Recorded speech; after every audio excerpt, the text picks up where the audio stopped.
जिस लालच और धोखे का जिक्र रामायण में किया गया था वो आज के जमाने की भी सच्चाई है। उदाहरण के लिए जो नेपाल किसी जमाने में भारत का इतना घनिष्ठ मित्र हुआ करता था, वो आज चीन के बहकावे में आकर भारत विरोधी हरकतें कर रहा है और इसके केंद्र में है नेपाल के प्रधानमंत्री केपी शर्मा ओली।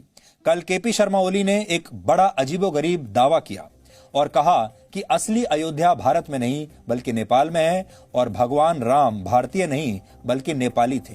कुछ लोग कह रहे हैं कि ओली कलयुग की ये नई रामायण चीन के इशारे पर रच रहे हैं। हालांकि अब नेपाल के प्रधानमंत्री की उनके ही घर में, उनके ही देश में आलोचना हो रही है। लेकिन आपको ये समझना चाहिए कि केपी शर्मा ओली ये सब किसके इशारे पर कर रहे हैं। ताजा स्थिति कहती है कि केपी शर्मा ओली की कुर्सी चीन की वजह से बची हुई है और इसी का कर्ज चुकाने के लिए वो लगातार भारत के खिलाफ बयान दे रहे हैं।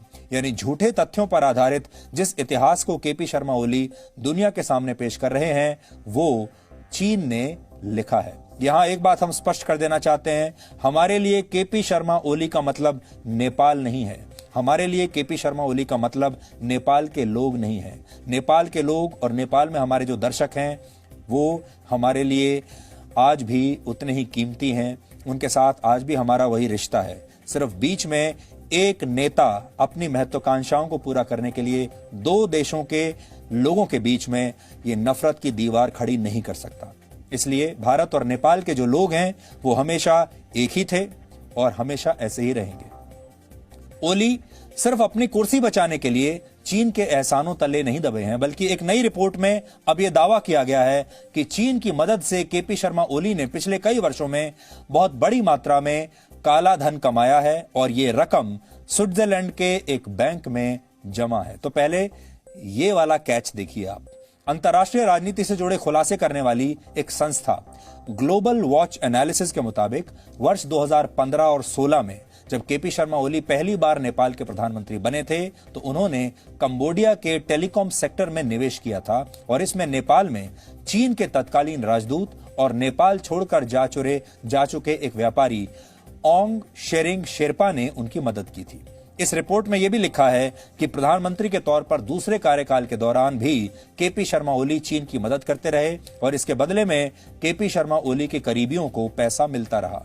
यह दावा किया गया है कि वर्ष 2018 में नेपाल की सरकारी दूरसंचार कंपनी को नजरअंदाज करके चाइना सर्विस कम्युनिकेशन नामक चीन की कंपनी को प्रधानमंत्री कार्यालय में एक डिजिटल एक्शन रूम बनाने का ठेका दिया गया था।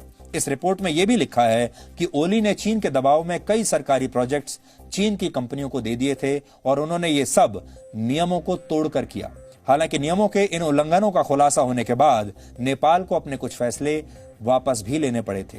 इस रिपोर्ट में नेपाल सरकार द्वारा भ्रष्टाचार के कई और मामलों का जिक्र करते हुए कहा गया है कि पिछले कुछ वर्षों में नेपाल के प्रधानमंत्री केपी शर्मा ओली की संपत्ति में काफी इजाफा हुआ है और स्विट्जरलैंड के एक बैंक की जिनेवा ब्रांच में केपी शर्मा ओली और उनकी पत्नी राधिका शाक्य के नाम पर लगभग 41 करोड़ रुपए जमा हैं। सोच लीजिए, फिर से बता रहे हैं, 41 करोड़ रुपए स्विट्जरलैंड में जमा है।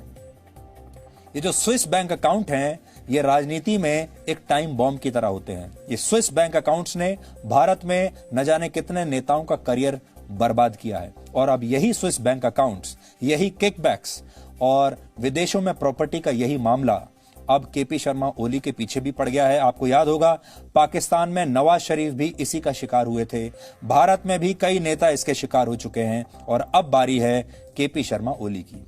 शेयर और लॉन्ग टर्म बॉन्ड्स के रूप में जमा इस रकम के जरिए केपी शर्मा ओली और उनकी पत्नी को हर साल 2 से 3 करोड़ रुपए का रिटर्न मिलता है।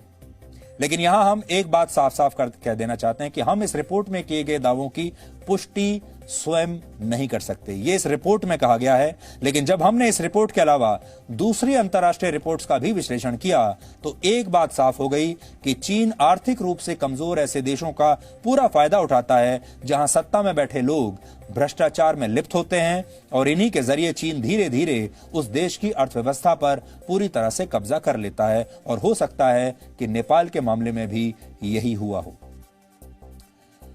अब लौटकर एक बार फिर से रामायण पर आते हैं। रामायण का एक मशहूर प्रकरण है जिसके मुताबिक रावण का साथी मारीच एक सुंदर हिरण का रूप धारण करता है और सीता उसका रूप देखकर मंत्रमुग्ध हो जाती है। और सीता के कहने पर श्री राम उस हिरण को पकड़ने चले जाते हैं। इसके बाद लक्ष्मण राम की खोज में निकलते हैं और रावण वेश बदलकर सीता को लक्ष्मण रेखा पार करने पर मजबूर कर देता है। इसके बाद रावण सीता का अपहरण करता है और यही घटना राम और रावण